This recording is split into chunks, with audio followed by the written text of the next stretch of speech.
All right, this is Rabbi Tuvia Bolton speaking to you from the Holy Land. And I don't know, there's a whole problem in the world about this coronavirus, and everyone is very uptight and very nervous, apprehensive, anxious, afraid. Let's say even to the point of paranoia, of paralysis. People are paralyzed with fear. And you listen to the news. Someone went to one of the great rabbis. I heard it was the Belzer Rebbe, and there was a big plague. They asked him how to avoid the plague, and he said, "Don't listen to the radio." There's no doubt that the press and the media, they love to make everybody afraid. Fear is a much greater motivation than love is. If people are afraid to lose what they have, so that's something that's right in front of them. On the other hand, if people want to achieve something new, so that's not exactly in their grasp. So one thing that people have is their health, and they don't want to lose their health. They don't want to lose their future. So there is a basic idea in Chassidut, and that is that even if the problem is real, and here it certainly is real, even though that it seems that it's greatly exaggerated. And there is some saying that it's 40 times greater than the regular flu, 70 times greater than regular flu. There's going to be a tremendous epidemic. But this is, of course, not as bad as the global warming scam that has just swept over the whole world and brought everyone to tremendous levels of fear, and people got Nobel Prizes because they helped and they worried about it and they thought about it. And the fact of the matter is there was absolutely no worry whatsoever. The whole thing was a total scam. People still believe in it, but not to the degree that they believed before. So now replacing it is this. Whether it's part of a bigger plan or a bigger scam or it's a bigger this, nevertheless, let's not talk about how much of the disease that there actually is. Let's say that the disease is as bad as the worst prognosis, the worst scenario that you can possibly have. Let's say that it's that bad. All right, let's say it really is that bad. Can we do anything about it? So the answer is, first of all, if the problem is that bad, God will send somebody to find the cure for it. God doesn't leave people alone. Number two, there's a general principle in life that if you think positively, things will be positive. So I want to bring a few stories about the importance and the practicality of thinking positively, not only psychologically, and not only logically, and not only sociologically and spiritually, but even more as far as God goes, the whole creation. That we can actually change the whole entire creation, and certainly the situation that we're in, by thinking positively in the face of all negativity. We talked a little bit about this in this story. And so first of all, let's think about the other way around. How negative thinking can cause things that wouldn't have happened normally if we didn't think negatively. One of the examples is that when the Jews left Egypt, so they came shortly thereafter, a year or two after they left Egypt, so they were going to go into the land of Israel. God was going to take them into the land of Israel, and the Jewish people said, Moses, listen, we're not going. So Moses said, what do you mean you're not going? Why aren't you going into Israel? They said, there are a bunch of there was 10. There were the 10 of the 12 spies that went in to sort of survey the land. They came back and they said that the land there's big giants there, and it's terrible. It's a terrible place, and we're not going to survive.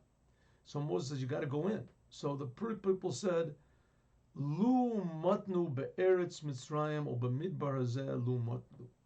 If only we had been killed in Egypt, or we have died previously in this desert, if only we have died. In other words, they wished on themselves that they should have been murdered early. They wanted that, because we're going to go into the land of Israel, we're going to get murdered. If it should have been that we got murdered earlier. Well, that's ridiculous, because finally, in the end, when they did go into the land of Israel, they didn't get murdered. So absolutely nothing happened to them. So they wished on themselves something that was much worse than even the worst scenario, and then end up they didn't die at all. The Jews went into the land of Israel. So sometimes fear can make situations, cause situations that would not have been there if it wasn't for the fear. So there is a practical reason not to fear.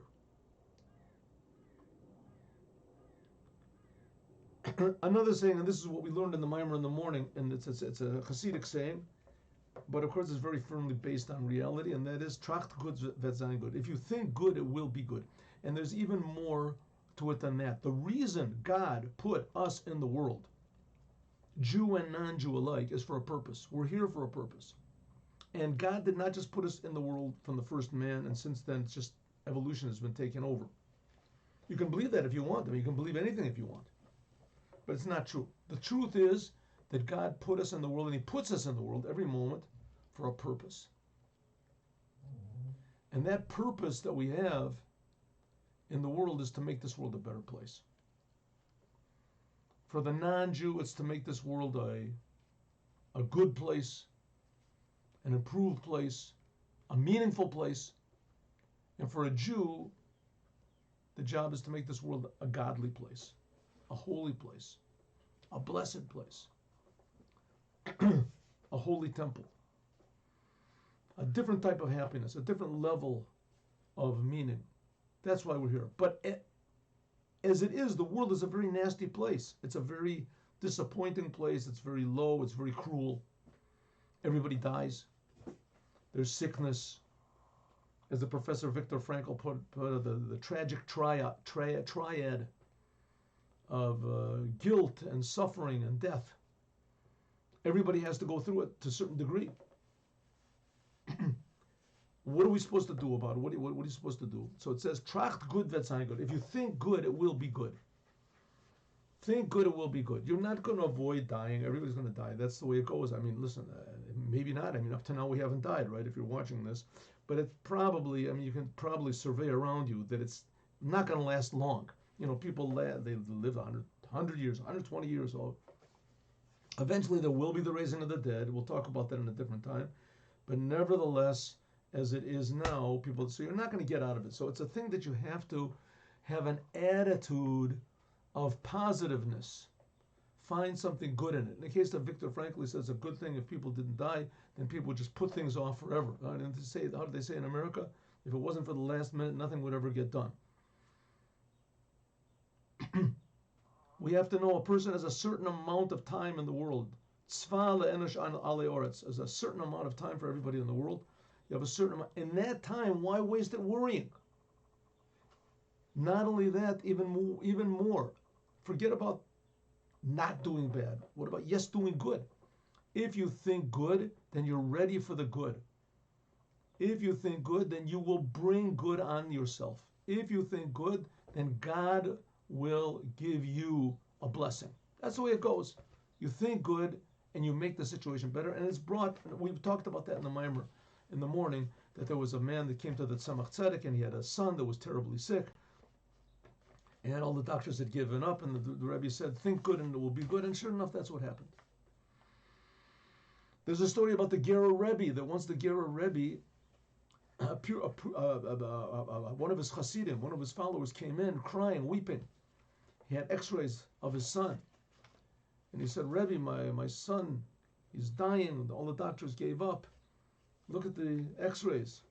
And the Rebbe looked and he said, I don't see anything. God will help. The man went back home, bought food, and invited all of his friends. They stayed up all night and were making l'chaim and dancing and happy. My son is going to live. His wife said, what are you crazy? Your son is dying. You're making a big party. He said, no, the Rebbe said he's going to live. It's going to be okay. The Rebbe said, I don't see anything in these x-rays and God will help. And sure enough, the son got better. A month later, he went back to the Rebbe and said, Rebbe, you saved my son's life. You told me that there was no problem with the X-rays. The Rebbe said, I didn't say there was no problem. I said, I don't see anything. I don't understand X-rays. I just didn't see anything in the X-rays. And I said, I can't help, but God will help. What did make his son better? His happiness. His own happiness made his son better. Positive thinking makes positive reality. There's another story that once people came into the Maggid of Mezrich. Maggid of Mezrich was about 300 years ago, 250 years ago. And they said they wanted a blessing for someone that was sick. And the Maggid said, okay, but I want $20,000. And they said, $20,000 is a lot of money. We don't have that much money. The Rebbe said, $20,000 or nothing. So they said, listen, Rebbe, we're going to pray. We don't need you. We'll pray ourselves. The Rebbe said, that's what I wanted. I wanted that you should pray yourselves. Don't just depend on me. I'll also pray for you. But you have to pray for yourself also.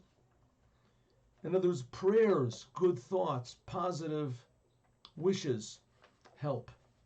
Help. Same as the situation now. Don't listen to the news. Everybody's going to do this. And if that doesn't get you, then we have the global warming is going to get you. If that doesn't, then there's all sorts of plotters, and there's a world scheme, and the alumni, and this and that. The whole thing is not for us to worry about. If you're in the CIA or something, maybe worry about these things.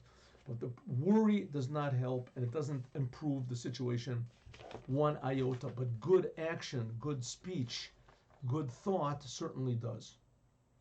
And here I have a wonderful story for you.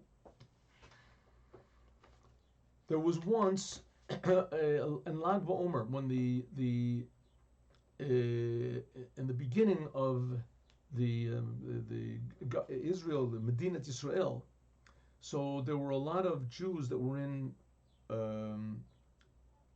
Jerusalem, and the rest of the country, they declared 1948. They declared independence, but the Jordanians, their army was really good, and they surrounded Jerusalem.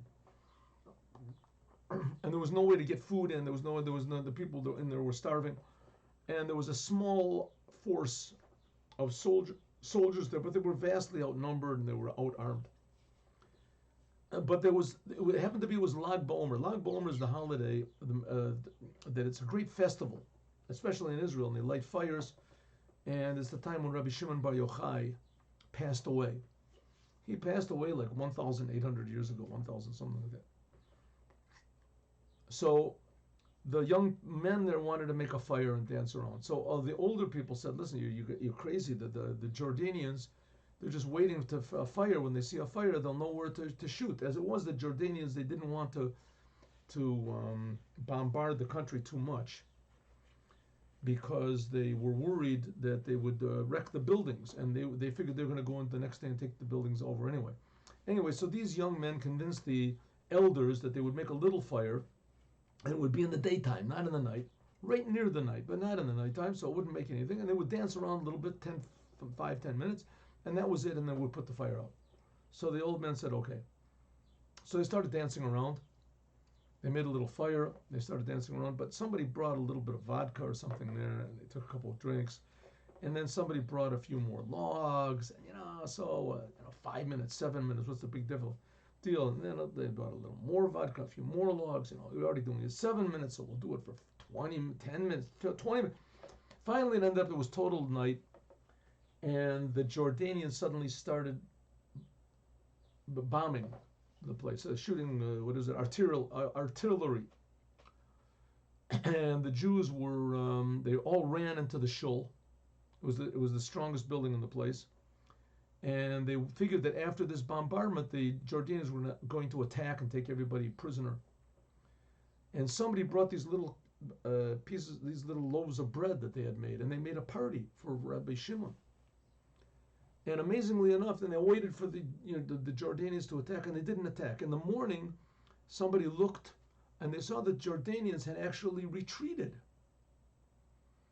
And the Jews had no food anymore. There was no food left, and so they surrendered. The two chief rabbis of Jerusalem, the Sephardic rabbi and the Ashkenazi rabbi, they went out with a white flag, and the Jordanians said, "We accept your surrender, and we'll let everybody go." That was the condition that the rabbis made. You have to not take any prisoners. You can take the city, no prisoners. They said, "Okay."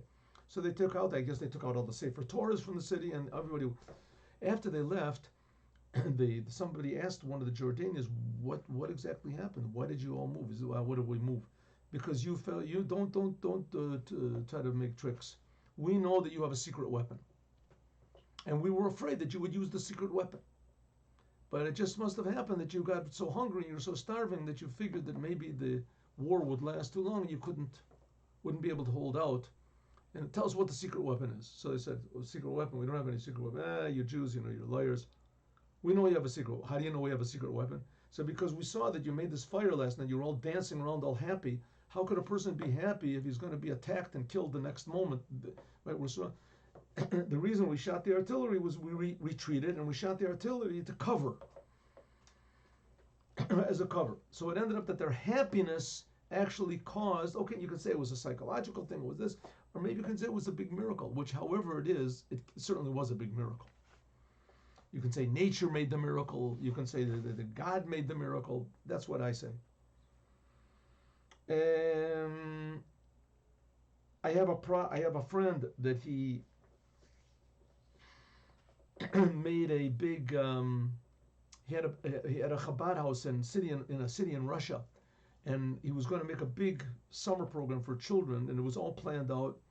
And his biggest donor passed away, and another one of his donors suddenly left Russia for whatever reason it was, and the only person he could go to was another rich person, a Jew, an Israeli, that didn't like him. So he went into this Israeli, anyway, had no choice, and while he was standing there, he saw a big sign on the wall: "Don't tell God how big your problems are. Tell your problems how big God is." And it doesn't mean not to pray. You should definitely pray. If you have problems, you should definitely pray. But on the other hand, you have to keep in mind that a lot of times your problems are so big because you don't put them in the proper perspective. And if you realize that your problems are, in a way, they're just gifts that are sent by God, challenges. And in these challenges are always found a message. My teacher taught me, don't run away. Rabbi Moshe Naparstak, don't run away from your problems. Because in the problems is always found a solution, and there's always found a treasure. So it is here also do not be afraid of this situation now. Rather try to think of what the good is there in it. Like I'm saying, you should listen to everyone, listen to the government, what they tell you to do, you should do. But inside, you shouldn't have worry. It's going to get me. God will help. Definitely will help. Tell your problems. Don't forget how big God is. Uncertainty is suffix. Suffix means doubt. Doubt in Hebrew is the same word as Amalek. Amalek is the big enemy of the Jewish people. Now is the time to defeat Amalek. Now is the time to defeat all doubts, not just this doubt about the corona, but all doubts that we have. And to realize the goodness and the closeness of God, and that sometimes God sends us blessings in the form of hidden treasures. And those hidden treasures are what appears to us to be difficulty. But the only way we can get out of it is by revealing our true potential. And I want to end with one story. There was a man that saw a butterfly coming out of a cocoon. Beautiful. He saw the butterfly coming out of the cocoon, and the butterfly flew away. It was very beautiful. Very, very impressed. The next day he went out and he saw there was a cocoon right next to it, and the cocoon was moving and moving, just like he had seen the day previously. Moving and moving. The butterfly has to fight tremendously in order to break out of this cocoon. And he saw that this same butterfly watched the process. The butterfly suffered. He got out. He was totally weak. Totally weak. and finally it dried out or whatever, and he flew away. So he decided it's not going to happen again. He's going to have mercy on these butterflies. So the next day, there's another cocoon. He found another cocoon, and he saw that it was starting to move, that the butterfly was obviously all totally formed. So he took out a little knife that he had, very sharp, and he made a little slit in the cocoon so that to enable the butterfly to get out more easily. And sure enough, the butterfly easily flopped out of the cocoon, and it sort of floundered around, and it died. And he went and he asked someone, and it seems that the butterfly, in his efforts, struggle to get out of the cocoon, strengthens his wings, or his muscles for his wings. And that enables him, this struggle brings out new powers inside of him, so new potential, which enables him to fly away. And so it is for us when, God forbid, there are difficulties. We should hope there should never be difficulties, but when there are difficulties, is we should know that these difficulties are always there to strengthen us. Of course, we all know that there was a Holocaust and there were things that nobody understands. But those things will be explained by the Mashiach, and he's going to have a lot of explaining to do. There's no doubt about it. But when he does explain, then it'll fix up not only the future, and we'll see that the future will reveal our potential, but it'll fix up the past also. And we'll say, like it says, Odecha ki anaftabi. We'll say, thank you, God, that you gave us these terrible, awesome tests that just made us stronger and enabled us to fly all of the Jewish people together to the holy temple that the Mashiach will build, and all of us together in Jerusalem, the Yerushalayim, there Kodesh with Melech HaMashiach. We will dance, and this can happen in one instant. Mashiach will simply arrive. Jews will suddenly return to their senses, their Jewish senses. They'll start to do the commandments because they want to be close to the Creator, not because they want to go to heaven or anything like that, because they just want to do the truth, and Jews want the truth. And it might be a little bit difficult, like breaking out of the cocoon, but this is all to our benefit and to our great joy. It says, Az Yomalei Schokpino, then our mouths will be filled with true joy in the Geula Amitit Vashlema, in the true redemption, and all of the Jewish people will come back to the land of Israel. And this is not me that's saying it, this is Maimonides saying it. Maimonides was the only one who actually decided laws about Mashiach and what the future redemption is supposed to be like. And it's going to happen in one instant, that's all. All we have to do is, you can just imagine, the Pope or somebody appearing on nationwide television and saying, listen, we made a big mistake, and that, this our religion is based on total lies. And you might say, oh, come on, what type of thing is that to say? Well, Jeremiah said it. Jeremiah, he lived in the first temple. And Maimonides brings it down that the Mashiach will come and show all of the non-Jews, all of their religions are based on lies. Sheker nachalu avoteim. That lies were given to their forefathers. You want to believe me? You can look at it in Jeremiah. It's 16:19, I think. Here, let me look it up again. Here we go. Jeremiah 16:19. That's it. Elecha goyim yavo, to the Mashiach, the non-Jews will come from the ends of the earth.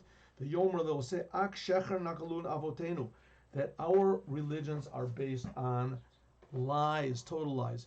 Okay, let's talk about the truth, and the truth will definitely be revealed. Everybody wants it. Nobody wants to be fooled. And if they do want to be fooled, they won't want to be fooled for long.